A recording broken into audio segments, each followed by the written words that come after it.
نماز میں کثرت عمل سے نماز باطل ہو جاتی ہے، براہ کرم واضح طور پر بتائیں کہ کثرت عمل کتنا عمل ہے؟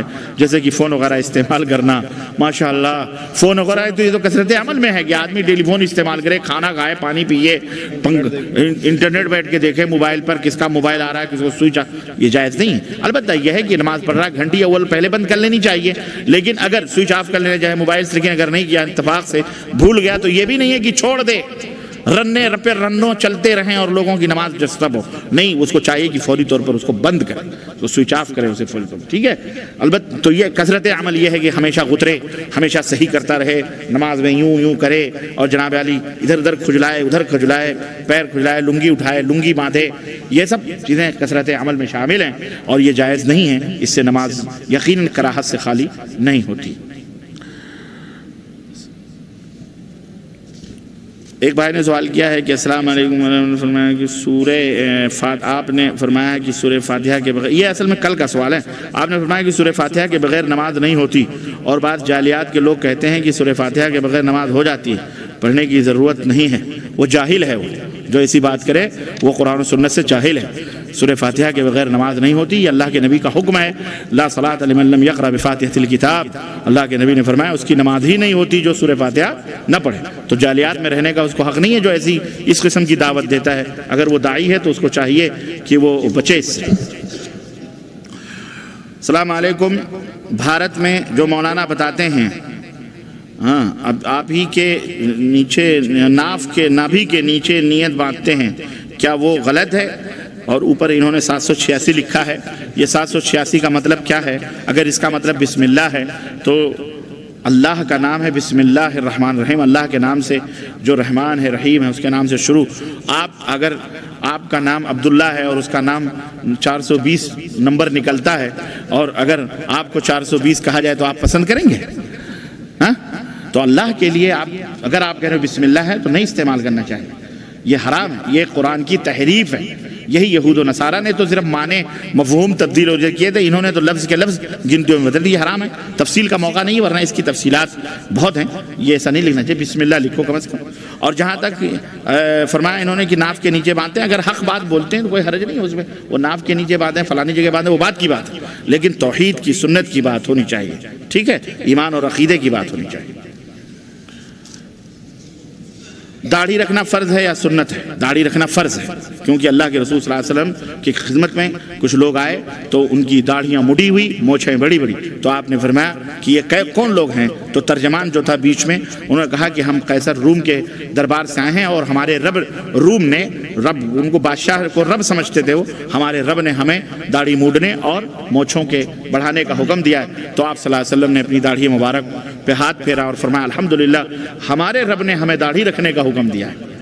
تو داڑھی رکھنا صرف نبی ہی کی سنت ہے، اللہ کا حکم بھی اس حدیث سے پتہ چلتا ہے، تو اس لیے داڑھی فرض ہے، یہ سنت سمجھ کر اس کو کینچی یا اس کو جو ہے کیا کہتے ہیں استرے مت مارو، حرام ہے یہ، اور اسے مار کر اسے گٹر میں پھینک دے تو حرام ہے، حرام۔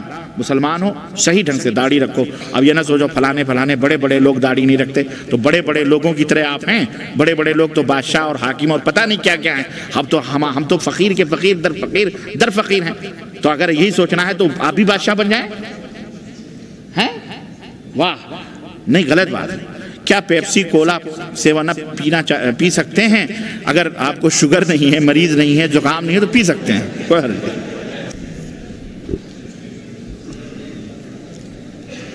جو بندہ ساری زندگی ایک نیکر میں رہا ہو 10 منٹ ہے، جلدی اور ایک نماز نہ پڑھی ہو، کیا ولی اللہ ہو سکتا ہے؟ مثلا بلے شاہ، کام والی سرکار، بابا پیر شاہ۔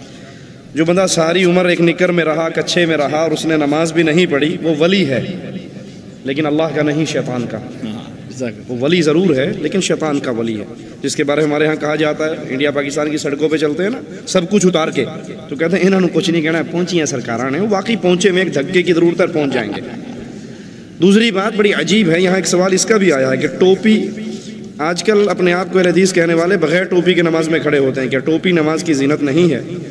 اب اندازہ کرو کتنی عقل ان کی، جی کتنی عقل ان کی ماری ہوئی ہے۔ اگر کوئی سر ننگا کر کے نماز پڑھے تو کہتے ہیں بہت گستاخ ہے، اس کا سر ننگا ہے، توہین کر رہا ہے، اور جو سب کچھ ننگا کرے کھڑا ہو جائے کہتے ہیں پہنچی ہیں سرکاراں نے۔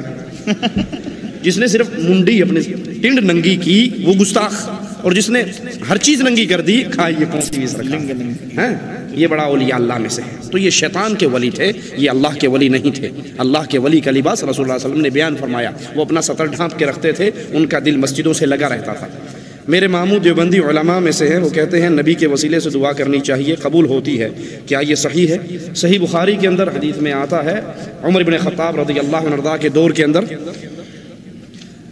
عمر بن خطاب رضی اللہ عنہ کے دور کے اندر قحط ہوا، تو وہ نبی کے چچا کو لے کر آئے، کہا اللہ جب تک نبی زندہ رہے وہ ہمارے لیے دعا کرتے تھے، اب وہ فوت ہو گئے، آپ کے پاس آ گئے، اب یہ ان کا چچا ہے، یہ دعا کرتے ہیں، ان کی قبول فرما کر ہمیں بارش عطا فرما دو۔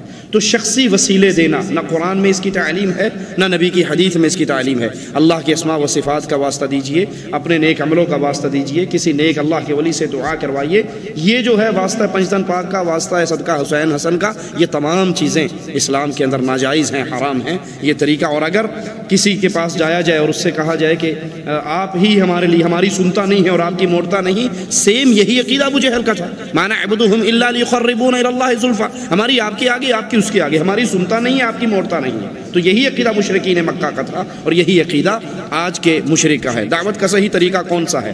دعوت کا صحیح طریقہ یہ ہے کہ دعوت کی بنیاد لا الہ الا اللہ رکھی جائے، اللہ کی توحید کی طرف سب سے پہلے بلایا جائے، یہی دعوت کا صحیح طریقہ ہے۔